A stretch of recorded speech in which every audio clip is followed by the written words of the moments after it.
লাড্ডু বনাবৰ কাৰণে মই ইয়াতে কেঁচা ভাত খোৱা চাউলৰ পিঠাগুৰি 1 কাপ লৈছোঁ, লগতে জহা চাউলৰ পিঠাগুৰি আধা কাপ লৈছোঁ আৰু নাৰিকলৰ পৰিমাণ লৈছোঁ 2/3 কাপ আৰু গুড় লৈছোঁ ইয়াতে চেনিৰ সলনি। এইখিনি মই গুড়ি কৰি ল'ম, একেবাৰে মিহি গুড়ি হোৱালৈকে গ্ৰাইণ্ড কৰি ল'ব আৰু তাৰ পৰা মিঠা অনুসৰি ল'ব। মই ইয়াতে আধা কাপ লৈ লৈছোঁ আৰু লাড্ডুটোত যদি নাৰিকল আৰু মিঠাৰ পৰিমাণটো অলপ বেছি হয় তেতিয়াহ'লে খাবলৈ টেষ্টি হয়, কাৰণ কেঁচা পিঠাগুৰি যিহেতু হয়। আৰু এতিয়া ইয়াতে পানী লৈ ল'ম অলপ অলপকৈ আৰু এটা মিশ্ৰণ বনাই ল'ম। যেহেতু কেঁচা পিঠাগুৰি আৰু নাৰিকলো দি দিছোঁ, গতিকে পানীৰ পৰিমাণটো বেছিকৈ দি নিদিব। ইয়াতে মই অলপ দিয়াৰ পিছতে হৈ গ'ল। এতিয়া গোটেইখিনি ভালদৰে মিহলি কৰি ল'লোঁ।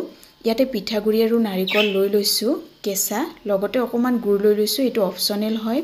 পিঠাগুৰিৰ পৰিমাণটো অলপ বঢ়াই ল'ব আৰু গোটেইখিনি ভালদৰে মিহলি কৰি ল'ব। এইটো যদি আপোনালোকে লাড্ডুকেইটাৰ ওপৰত লগাই দিয়া হয় তেতিয়াহ'লে লাড্ডুকেইটা দেখিবলৈ ধুনীয়া হয়, টেষ্টো বাঢ়ে, লগতে পিঠাগুৰিটো থকাৰ কাৰণে লাড্ডুকেইটা অকণমান শুকানৰ নিচিনা হৈ যায়, টান হয়। আৰু প্ৰথমটো লাড্ডু বনাই ল'লোঁ, যিহেতু লগে লগে বনাইছোঁ অলপ কোমল হৈ আছে মিশ্ৰণখিনি। আৰু এনেদৰে লগাই লৈ তাৰপিছত ঘূৰণীয়াকৈ আকাৰ দি যাব। গোটেইকেইটাৰ পৰা একেধৰণে বনাই ল'ম আৰু এইটো বিশেষকৈ প্ৰসাদৰ কাৰণে বনোৱা।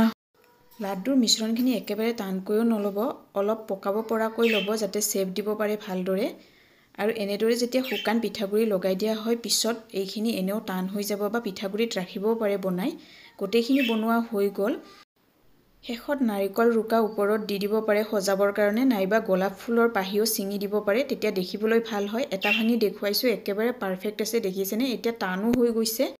চেনিতকৈ যদি এনেদৰে গুড়েৰে বনোৱা হয় তেতিয়াহ'লে খাবলৈও টেষ্টি হয়, লগতে হেল্ডিও হয়। ভিডিঅ'টো শেষলৈকে চোৱাৰ বাবে ধন্যবাদ জনাইছোঁ।